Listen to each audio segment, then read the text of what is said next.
Hey guys, welcome back. Today we're going to be talking again with Matt Walksler, the curator of Wheels Through Time in Maggie Valley, North Carolina, and son of Dale Walksler, the founder of the museum. This museum is packed full of really, really cool bikes, machines, and just history. If you haven't had a chance, I highly suggest you taking a trip down to visit it. They've got some really cool roads to ride there and some really cool information. If you want to check out this next bike or vehicle or machine, it's called the NeraCar. This is the Yeah, this is called a NeraCar, 1920s. I think this bike's actually a 1921 NeraCar. They made them late teens through the early 20s, and it's like a first step through scooter. Marketed them towards women, especially, but not just women, of course. But great bike for women because back then they're wearing dresses, they're wearing skirts, and to be able to step through the bike instead of climb over it. But a bunch of really neat features. This is what we call it a friction drive here. So this is your flywheel from the engine. So the flywheel spins as the engine runs, and then this is your rear drive, and you can control your gear ratio by the further out you move on the flywheel, the faster you go. So it's also got this center hub steering. That's a really cool setup. It works like an automobile, so not a typical fork in the traditional sense. Um, and they were, this particular example is a two-stroke. They made two strokes and four strokes. Low power, but easy to start. Not a lot of moving parts. Easy to work on, and pretty durable little machines. So NeraCar. Matt was really patient with me when I followed him around asking him different questions about machines, history, bikes there in the museum. One of the questions he said came up frequently is, which bike is your favorite? Both he and his dad had to answer that. And basically all of them are, but Matt said that there was one way you can kind of tell it's whichever bike they currently spend the most time with, and that one for his father was this bike. One-off motorcycle. It's a 1917 Henderson. Hendersons were made in Detroit, and they were built from 1912 to 1917 in Detroit, and then they sold to Excelsior and moved to Chicago, and Excelsior built four cylinders under the Henderson name through 1931. This is a 17 first year for the three-speed transmission. It's 1,000 cc's. It's inline four-cylinder. Very, very capable motorcycle. I mean, this thing will honk down the road 65 mile an hour all day. It'll probably top out at 85 or so. And they were always kind of regarded as the Duesenbergs of American bikes. There's the classiest and most refined of all the motorcycles back then. Ultra smooth, no vibration, great note out the exhaust. Now this example is a racing example. It's not a speed race bike. It's a 24-hour endurance racing bike. So this bike was actually built for a guy named Maldwin Jones. He was a famous board track racer, but I built this for Maldwin to run 24 hours on a board track, see how many miles you could do in a day. At the time in 17, he was aiming for 1,125 miles, which was just set by Harley Davidson. Yeah, that's like 105, 6 years ago, 1,120 miles in a day. So he ended up crashing the bike in the middle of the night, so they didn't end up breaking the record on this motorcycle. And he was fine, and the bike was just beat up, so they couldn't continue the run. And uh, Henderson, when they come out with their three-speed transmission, they go to trying to set records. Like anytime a manufacturer comes out with something new, they're like, we're going to do a coast-to-coast record. We're going to do a 24-hour record. We're going to do a land speed test, see how fast we can go. We're going to do a mileage test, see how many miles we can do in a gallon, and just strut their stuff that way. So the 24-hour attempt was a failed attempt.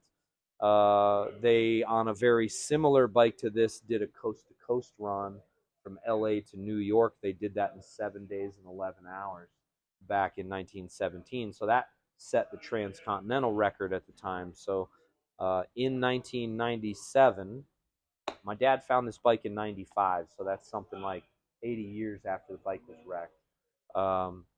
He found it in 95. They spent about 2 years restoring it. And in 97, he did a recreation of the coast to coast run that was set on a bike just like this. and he did it as a fundraiser for Grand National Dirt Track Racing. He raised about $60,000 and ended up shaving like a day and some change off the run, And granted, he had modern roads and hotels every night,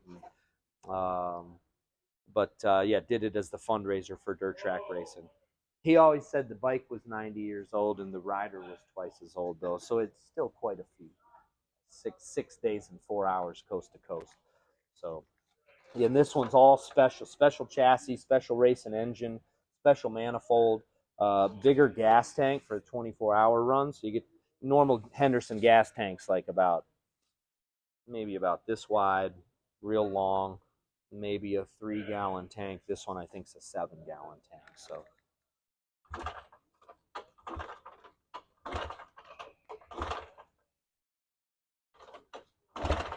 Come on. There we go.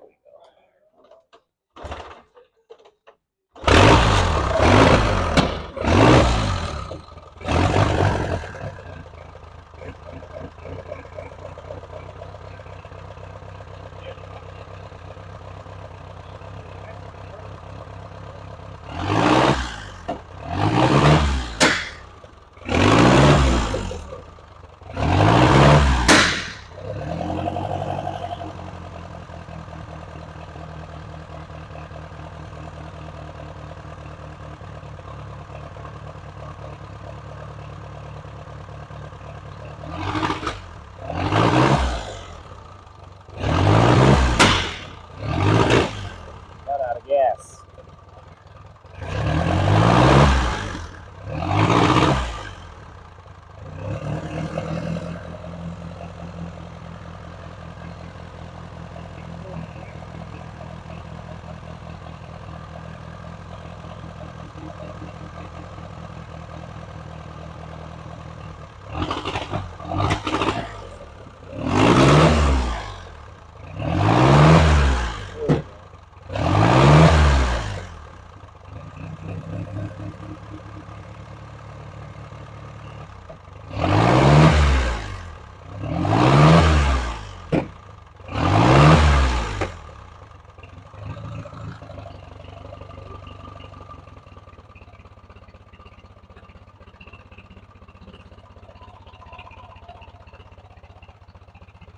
See everything working under there?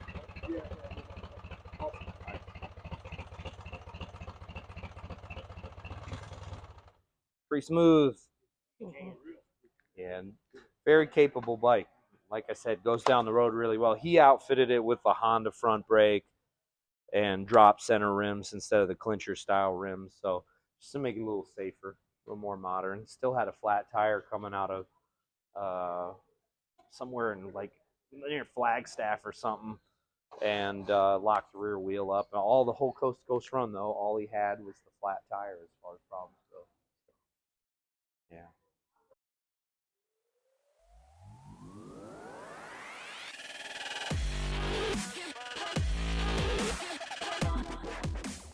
I don't think I can stress enough just how interesting this museum is for somebody that's relatively new to the history of motorcycles and starting out on the Japanese side of bikes and then hopping over to the German world. Coming back and really looking at the US or the American side of the history of motorcycles has been really, really interesting. Check out their website. It lists all their hours and when they're opening. They are closed for a brief period of the season, I believe. And if you haven't had a chance, please like, subscribe, and hit me up in the comment section below. Thanks.